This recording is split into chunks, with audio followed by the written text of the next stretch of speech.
The Republic bled. Across countless worlds, the Clone Wars raged, an incessant, grinding conflict that seemed to consume everything in its path. In the hallowed halls of the Jedi Temple, Master Yoda felt the weight of every lost life, every shattered hope, pressing down on his ancient shoulders. His meditations, once a solace, now felt heavy, permeated by the distant screams of battle and the ever-present shadow of the dark side.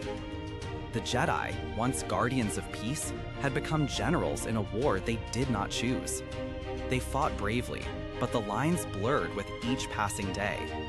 The enemy was Count Dooku, the Separatist leader, a former Jedi Master who had fallen to the Sith.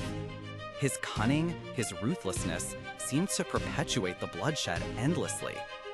It was in this crucible of desperation that a proposal, born of sheer exhaustion and a desperate hope for an end, was laid before the Jedi Council. The idea was simple, yet utterly anathema to everything the Jedi stood for. Assassinate Count Dooku, eliminate the head, and perhaps the body of the Separatist movement would wither and die. Yoda, usually a beacon of calm wisdom, felt a tremor of revulsion.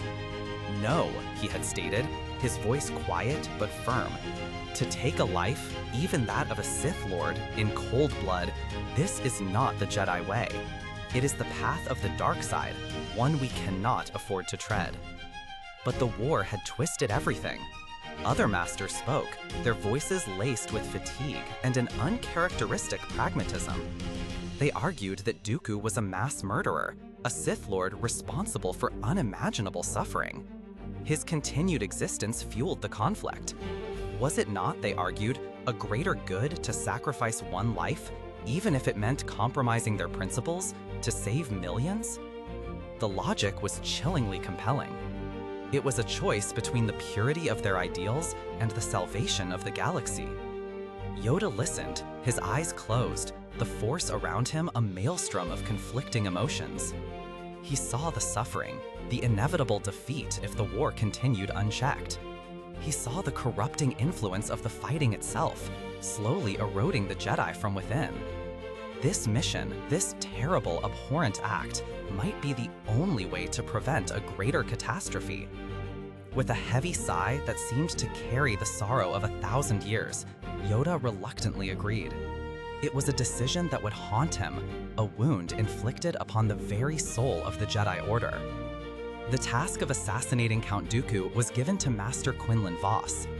Vos was an unconventional Jedi, known for his unique psychometric abilities and his willingness to walk close to the edge of the dark side without succumbing. He had an unusual connection to the criminal underworld, a history of unorthodox methods, and a certain resilience against the Force's darker temptations. If anyone could navigate such a morally treacherous mission and return, it was Vos, or so they hoped. The mission, cloaked in secrecy, unfolded with the grim determination of desperate souls. Vos infiltrated Dooku's inner circle, drawing ever closer to his target. But Dooku was no ordinary foe. He was a Sith Lord, a master manipulator, and a former Jedi himself, who understood the weaknesses and vulnerabilities of those who had once been his brethren. He sensed the conflict within Vos, the moral stain of his mission. Dooku played upon Vos's doubts, his hidden fears, his personal past. He didn't just deflect Vos's attacks, he twisted the very purpose of his mission, forcing Vos to confront the dark mirror of his own choices. The line between light and shadow, already blurred by the nature of the mission, dissolved completely. Vos, pushed to his breaking point, succumbed to the immense pressure and the seductive whispers of the dark side. He didn't assassinate Dooku. Instead, he temporarily fell, becoming an unwitting pawn in Dooku's grander game. The mission went horribly wrong. The news of Vos's fall, even if temporary, struck the Jedi Council like a thunderclap. Yoda felt a crushing weight of grief and regret. His gravest fear had been realized.